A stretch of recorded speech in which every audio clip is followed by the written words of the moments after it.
construye esos fundamentos en nuestras vidas cristianas, Padre. Te lo pedimos en el nombre que es sobre todo nombre, en el nombre de Cristo Jesús. Te damos gracias por tu palabra. Amén y amén. Dele un aplauso fuerte a nuestro Dios, que se oiga. Vamos.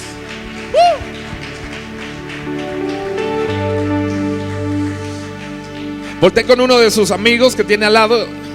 Y yo sé que estamos en México, así es que dígale, dame 5 y dele 5. Si es que usted sabe dar 5, ¿verdad? Allá en América del Norte le dicen high five. Volté con otro que no lo conozca de preferencia y dele 5 a ese. Vamos, hágalo. Algunos tienen la mano fría, otros calientes, ¿verdad? Dígale, toma 5. Esta tarde tengo un tema que se llama así, precisamente, toma 5. Diga conmigo, toma 5.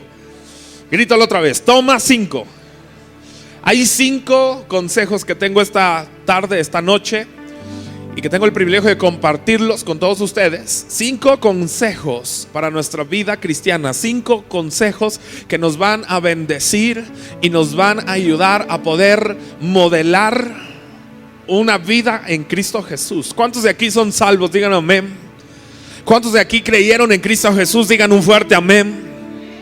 Cristo Jesús nos enseña muchas cosas en la Biblia, y yo quiero detenerme solo en 5. En esta próxima media hora vamos a hablar estas 5 de muchos más consejos que la palabra del Señor nos da para edificarnos unos a otros. Vaya Primera de Juan capítulo 4.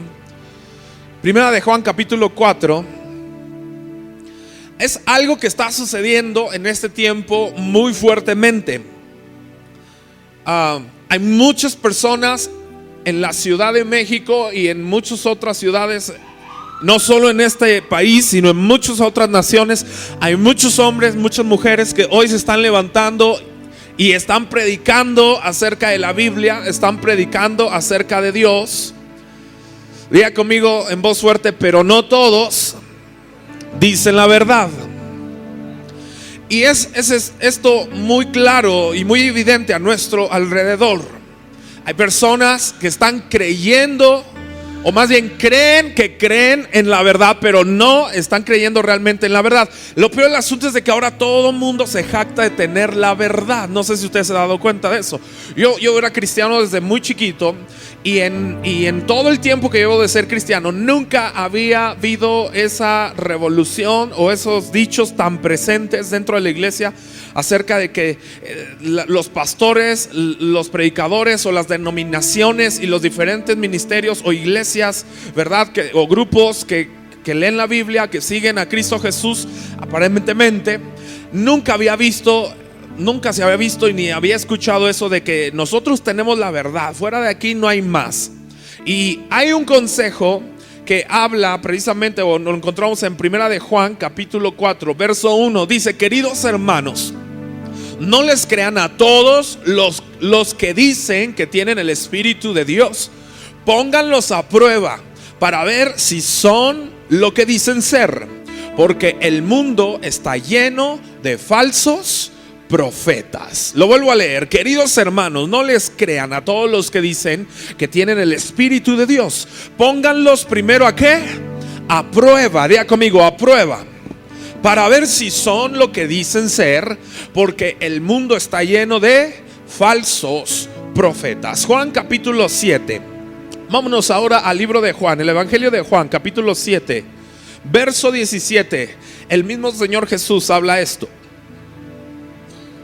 y dice: si alguien quiere obedecer a Dios, podrá saber si yo enseño lo que Dios ordena o si hablo por mi propia cuenta.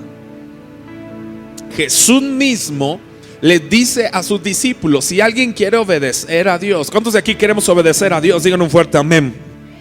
Estoy seguro que uno de los motivos por el cual nos reunimos el día de hoy, el jueves, y especialmente este jueves que hace mucho frío, uno de los motivos por el cual venimos, aparte de adorar a Dios, aparte de exaltar a Dios con nuestros cantos, aparte de darle a Dios, también nosotros tenemos la intención de crecer en Dios. Y cuando queremos crecer en Dios, ¿a qué me refiero? Queremos crecer en su palabra, queremos entender más profundamente su palabra. ¿Alguien de aquí quiere hacer eso? Creo que por eso estamos esta noche acá, por eso nos reunimos, por eso usted va a la célula, al grupo Con Vida. ¿Sí o no? Muchos tal vez no saben que hay grupos Con Vida aquí en Visión Internacional. Ponte con alguien y dile: si tú no tienes un grupo Con Vida, dígaselo. Muchos no se mueven porque dicen: no, me van a comprometer ahorita. Dígaselo: si tú no estás en un grupo Con Vida, anótate en un grupo Con Vida. Y esta es una palabra de exhortación para que pueda usted entrar a un grupo Con Vida, pueda crecer, pueda seguir creciendo. Y no nada más porque sí, porque si nosotros crecemos en la palabra de Dios, entonces vamos a poder obedecer ¿a quién? A Dios. Nadie puede venir a decir: es que yo obedezco a Dios, si primero no conocemos los mandamientos y las ordenanzas de Dios. Es decir, no conocemos a ese Dios, no conocemos ni sabemos qué cosas le agradan y qué cosas le desagradan. ¿Cuántos dicen amén? Dice: si alguien quiere obedecer a Dios, podrá saber si yo, ¿quién está hablando? Jesús. Si yo enseño lo que Dios ordena, o si hablo por mi propia cuenta. Al decir Jesús esto, quiere decir que hay muchos en aquel momento, hace más de 2000 años, había hombres que se levantaban a hablar acerca de Dios, entre comillas, pero realmente no conocían a Dios. ¿Por qué? Porque es muy fácil interpretar la palabra de Dios a nuestra manera. El día de hoy estamos viviendo un montón de olas que se están levantando en contra de la palabra de Dios. Y lo que más a veces se jacta el hombre de decir, cuando el hombre decimos: yo conozco a Dios, yo tengo la revelación de Dios, al final nos damos cuenta que ese tipo de personas es lo último que tienen. Es a lo último que conocen y es lo último que realmente tienen. Hay muchos de estos movimientos a los cuales se les da el nombre de secta. Diga conmigo: sectas. Una secta se identifica de entrada, en primer lugar, anótelo, porque sus seguidores no estudian realmente la palabra de Dios, sino confían y fían su fe a lo que el líder principal dice o enseña. Así es que Jesús mismo les dice: ok, comprueben si yo lo que les estoy enseñando y lo que yo les estoy hablando proviene del Señor. Vuelvo a leer Juan capítulo 7, verso 17. Si alguien quiere obedecer a Dios, podrá saber si yo enseño lo que Dios ordena o si hablo por mi propia cuenta. Hay muchos hombres, hay muchas mujeres en todo el mundo que hablan la palabra de Dios, dan citas bíblicas, pero enseñan por su propia cuenta, su propia revelación. Otra de las características que tienen las sectas, las enseñanzas que no provienen realmente de parte del Espíritu de Dios. Aparte, punto número 1 dijimos, es que creen o ponen su fe no en lo que la palabra enseña realmente, sino en lo que el líder enseña. El segundo punto que usted puede caracterizar este tipo de lugares, este tipo de movimientos, es este. ¿Cuántos traen lápiz y papel para anotar? Levante su mano. Ok, anótelo. El segundo, sus líderes se caracterizan por enseñar revelaciones que normalmente solo Dios les da a ellos y a nadie más. Solo Dios les da a ellos y a nadie más. De esos hay muchos en la historia. Muchos que se levantaron y se han levantado. No estoy hablando del año 2000, del año 1900, sino desde la antigüedad. Hombres que se han levantado y que dicen: tuve una revelación de parte de Dios, y para entender la escritura necesitamos ahora saber esta revelación. Y entonces, fuera de su revelación o de su enseñanza, entonces nadie puede estudiar o entender correctamente las escrituras. Muchos de estos líderes han confundido a millones, y ese es un problemón.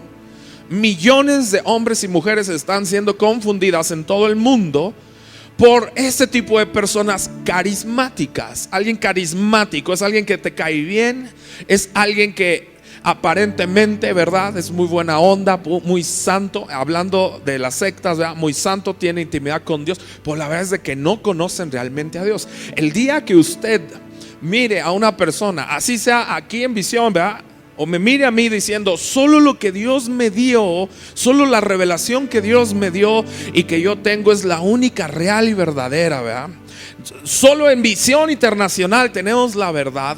Sálgase de Visión Internacional, sálgase de ese lugar, porque Dios no tiene Dios tiene escogidos, pero no tiene privilegiados, no tiene gente consentida. Imagínense que Dios hubiera enviado a Jesús y es cierto, escogió a 12, diga conmigo, escogió a 12, los cuales fueron ¿qué? Discípulos de Jesús. Y Jesús después los llama, ahora no serán mis discípulos, serán mis amigos. Y hay un punto en que les llama apóstoles. Y un apóstol es alguien enviado. En el origen de la palabra apóstol, el origen de la palabra apóstol significa enviado.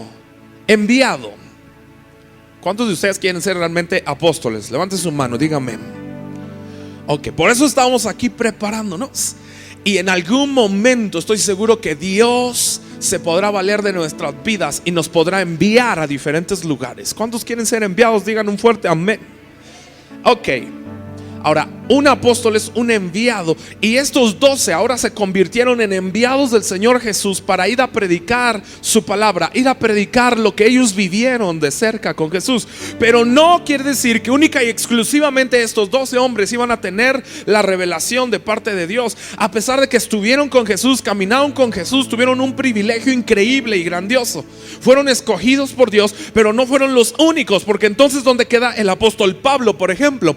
El apóstol Pablo no tuvo el privilegio de vivir en carne con Cristo Jesús, cara a cara con Cristo Jesús. Él no miró ni siquiera el momento de la crucifixión de Jesús, ni el momento en que resucita. Pero se le aparece el mismo Señor Jesús, lo llama nuevamente, así como aquellos otros 12 y a muchos más, y lo envía a predicar. Justamente un judío como Pablo, un erudito en la palabra, un erudito en la ley en ese momento, ahora el Señor Jesús lo toma y lo envía a predicar. ¿A quiénes? A los gentiles, diga conmigo, a los gentiles. Y Pablo comienza a predicarle a los gentiles, es decir, aquellos que no pertenecían al pueblo de Israel. ¿Cuántos de ustedes son judíos? Levanten la mano. Ok, entonces levanten la mano todos los que sean gentiles. Somos gentiles al no ser parte del pueblo de Israel. ¿Cuántos dan gracias a Dios por la vida de hombres como el apóstol Pablo? Porque Dios lo usó, a pesar de ser un judío, parte del pueblo escogido por Dios, pero Dios lo levanta y lo llama y lo envía a nosotros los gentiles. ¡Qué bendición! Ahora, ni Pablo, ni Pedro, ni Bernabé, ni Tadeo, ni Santiago, ni ninguno de los 12 apóstoles del Señor Jesús, en alguno de los evangelios, en Mateo, Marcos, Lucas, Juan, nunca vemos que ellos digan: la palabra que yo escribo es la única. ¿O sí ha visto usted algo así? La revelación que les dejo en este evangelio es la única. No, nunca ellos escribieron algo así. Sabían y entendían que Dios puede hablarle a cualquier hombre y mujer que esté dispuesto a escuchar la voz de Dios. El primer consejo es ese: escuche la voz de Dios. No escuche la voz del hombre, porque el hombre, aunque tengamos buenos sentimientos, aunque tengamos buenas intenciones, seguiremos siendo hombres, seres humanos. Y los seres humanos, como usted y como yo, tenemos errores. ¿Cuántos tienen errores a diario? Todo el mundo tenemos errores, ¿verdad? Ahora, ¿cuántos saben que saliendo de este lugar también vamos a cometer errores de vez en cuando? Levanten la mano los que dicen: sí, yo creo que sí voy a cometer. No quiero cometerlos, ¿verdad? Pero sabemos que por nuestra naturaleza cometemos errores. Ahora, Dios es un Dios perfecto. Diga conmigo: mi Dios es un Dios perfecto. Y una de las maneras que usted y yo, o uno de estos primeros 5 puntos que vamos a ver esta noche, el primer punto, el primer consejo: escuche la voz ¿de quién? De Dios. Hablé hablando de muchos hombres que dicen haber escuchado la voz de Dios, ¿verdad? Y históricamente, hoy no puedo dar los datos ya porque el tiempo apremia, pero usted puede buscar, ¿verdad?, en las redes, en internet, busque sectas y se va a encontrar, o líderes de sectas, se va a encontrar con un montón de hombres sobresalientes, inteligentes. Y esta característica aparentemente, ¿verdad? Que ellos escucharon un mensaje, Dios les revela un mensaje. Pero déjeme decirle, Dios no está diseñado solo para uno, está diseñado para todos. ¿Cuántos? Ahora pregunto, ¿cuántos de aquí queremos seguir escuchando la voz de Dios? Si usted quiere escuchar la voz de Dios, anote, inciso A, tiene que tener intimidad con Dios. No podemos pretender escuchar la voz de Dios teniendo más tiempo con la televisión. No podemos pretender escuchar la voz de Dios teniendo más tiempo con los amigos, teniendo más tiempo en el descanso, teniendo más tiempo trabajando. Si pretendemos escuchar la voz de Dios, entonces tenemos que ir ¿con quién? Con Dios. Cierra la puerta y en lo íntimo ora a tu Padre. ¿Cuántos hacen eso? Escuche algo que dice Juan capítulo 10. Juan capítulo 10, verso 27. Mis seguidores me conocen y yo también los conozco a ellos. Son como las ovejas que reconocen la voz de su pastor y él las conoce a ellas. Mis seguidores que me obedecen. Diga conmigo, mis seguidores me obedecen. Primera característica que habla Juan capítulo 10, verso 17. Este versículo es muy rico. Y la primera característica es que, vuelvo a leerlo, mis seguidores me conocen y yo también los conozco a ellos. Son como las ovejas que reconocen. Diga conmigo, reconocen. Dígalo más fuerte, reconocen la voz de ¿quién? De su pastor. Todo el mundo aquí tenemos papá y mamá, ¿no es cierto? Y yo sé que muchos de ustedes tal vez viven lejos de su papá y de su mamá. Tal vez algunos ya no tienen papá y mamá porque ya falleció. Pero si ahora mismo yo pusiera una grabación con la voz de su papá o de su mamá, ¿verdad? Solo el hijo de quien habla en esa grabación puede reconocer la voz, ¿no es cierto? Algunos de nosotros teníamos tanta entrada con nuestros padres o una relación, ¿verdad? Una relación tan de cuates, ¿verdad? A veces, que no solo la voz sino el chiflido de nuestros padres escuchábamos, ¿no es cierto? Y hay ciertos chiflidos que sabes que emite tu papá o tal vez tu mamá, ¿verdad? No sé, pero estos rumbos también las mujeres chiflan, ¿no es cierto, mujeres? Y entonces cuando chiflaba de una cierta manera, quiere decir que escuchabas y decías, eso quiere decir que me está llamando, ¿no? Eso quiere decir que está contento y nada más está chiflando una canción, ¿no? Pero nosotros estamos acostumbrados a reconocer la voz de nuestros padres y los silbidos, ¿verdad? O sonidos que emiten nuestros padres. Cuando mamá se enojaba, ¿verdad? Emitía un sonido y ese sonido solo tú lo puedes conocer, o tal vez hacía una cara, un gesto. Y aunque estábamos en público y por protocolo no podía darte un zape ahí, ¿verdad? Pero no, se hacía un gesto y le hacía y entonces ya sabías que llegando a casa ibas a dormir calientito en estas noches frías, ¿verdad? Reconocemos ahora, ¿por qué lo hacías con papá y mamá? ¿Por qué teníamos la oportunidad y la bendición, ¿verdad? De poder reconocer cada uno eso de nuestros padres? Porque hemos pasado tiempo con ellos desde que nacemos y con mamá desde antes de nacer, ¿verdad? Desde el vientre ya escuchamos su voz, escuchamos sus intestinos, su corazón y todo lo que hay adentro de ella.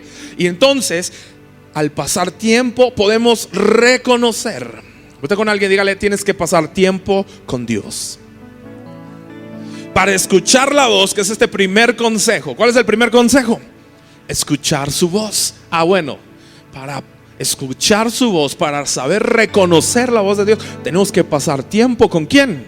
Con Dios. Proverbios 14:12 nos hace falta y es un buen hábito el escuchar la voz de Dios. Proverbios nos lo explica 14:12. Dice, hay cosas que hacemos que nos parecen correctas, pero que al fin de cuentas nos llevan a la tumba, al fracaso. Es decir, tenemos errores. Salomón escribe este proverbio y dice, hay caminos que al hombre le parecen bien, hay cosas, decisiones que te parecen bien a ti como ser humano, como hombre, pero al final tienes errores. Ya conmigo, me conviene escuchar la voz de Dios. Todo cristiano, todo hijo de Dios está presto para escuchar la voz de Dios. ¿Por qué? Porque pasa tiempo con su Padre, pasa tiempo en oración, aunque a esta carne nos cuesta. Pasa tiempo leyendo su palabra, pasa tiempo viniendo a las reuniones, aunque haga frío, calor, llueva, trueno, relampaguee, pero nos reunimos para seguir conociendo a nuestro Dios. ¿Cuántos les agrada conocer a Dios? Dale un aplauso entonces a ese Dios, porque tenemos un Dios bueno, un Dios bueno que nos bendice aún en medio de nuestros errores. Consejo número 2, diga conmigo, consejo número 2.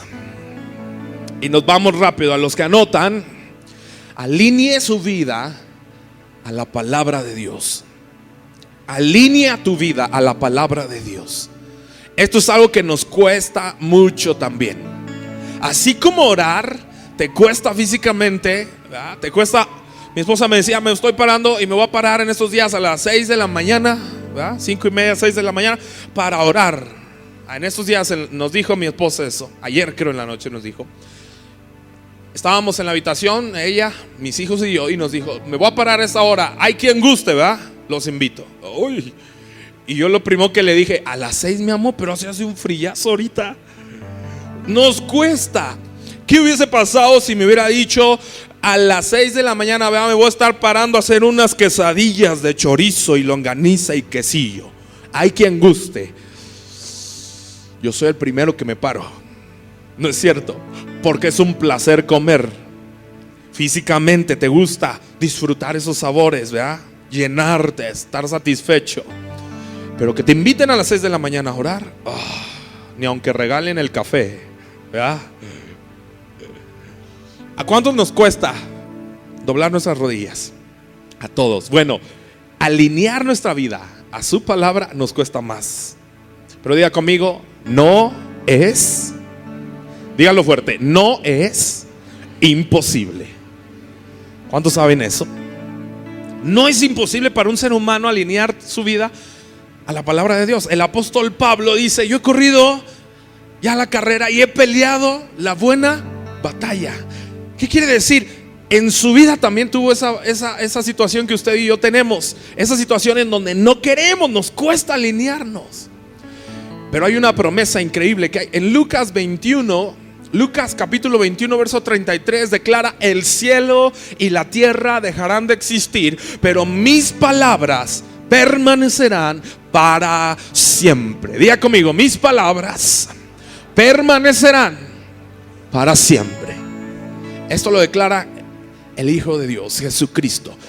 El cielo y la tierra podrá pasar, podrá haber cambios políticos, podrá haber cambios sociales, podrá haber cambios en toda la naturaleza, pero la palabra de Dios permanecerá para siempre. Y si esta palabra ayudó y dio fuerzas a Moisés, esta palabra bendijo la vida de un profeta grandioso como Elías o Jeremías, si esta palabra bendijo y prosperó la vida de Salomón y de David, si esta palabra fue de bendición para aquellos 12 discípulos de Jesús, el día de hoy, 2000 años después, 3000, 4000 años después, también será de bendición para nosotros. Digan amén si usted lo cree. Alinee su vida. La Biblia nos enseña muchas cosas. Una de ellas es no robar. Y eso a veces nos cuesta. Hay gente que no, hay gente que dice: yo no tengo problema con eso, pastor. Este mandamiento me lo sé desde chiquito, ¿verdad? Y créame que no me gusta eso de robar, ¿verdad? Pero hay otros que no, hay otras personas que les cuesta y que ven algo que no es suyo, algo que no les ha costado a ellos y le hacen, ay. Algunos están pensando: esas plantitas me las voy a llevar mejor a mi casa, ¿verdad? Bueno, aquí no, ¿verdad? Porque pues es la iglesia, ¿cómo voy a hacer algo así? Pero en otro lugar somos buenos, ¿verdad? Para tomar a veces lo que no es nuestro. La Biblia nos enseña a ser íntegros. Diga conmigo, ser íntegros. Y esa parte también nos falla a muchos de nosotros.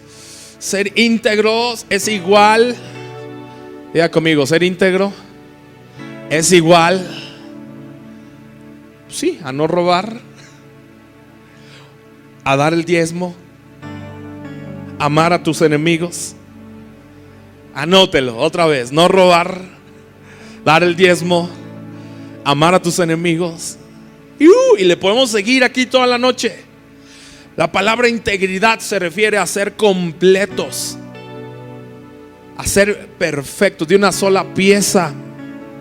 ¿Cuántos cristianos hay aquí? Digan un fuerte amén. Bueno, sé íntegro entonces en vivir como un hijo de Dios. ¿Cómo puedo lograr esa integridad? Bueno, pregúntate, ¿qué haría Jesús en mi lugar? ¿Cuántos saben que Jesús fue un hombre íntegro? Ahora, ¿cuántos de nosotros nos gustaría ser de veras íntegros? A todos. ¿Ser íntegro trae bendición a nuestras vidas o no? ¿Por ser íntegro te pueden llevar preso o no? A ver, espérese. O algunos se quedaron así. ¿Por ser íntegro te pueden llevar a prisión, sí o no? Sí. Ser íntegro también te causa problemas, y más en una sociedad tan corrompida. Porque en el trabajo te dicen: no, usted cállese, usted no diga. Aquí así se mueven las cosas, así es que no es cierto. Ser íntegro te puede dar una multa. ¿Cuántos de aquí manejan? Levanta su mano, los que andan manejando carro. Sabes que debemos ser íntegros. En México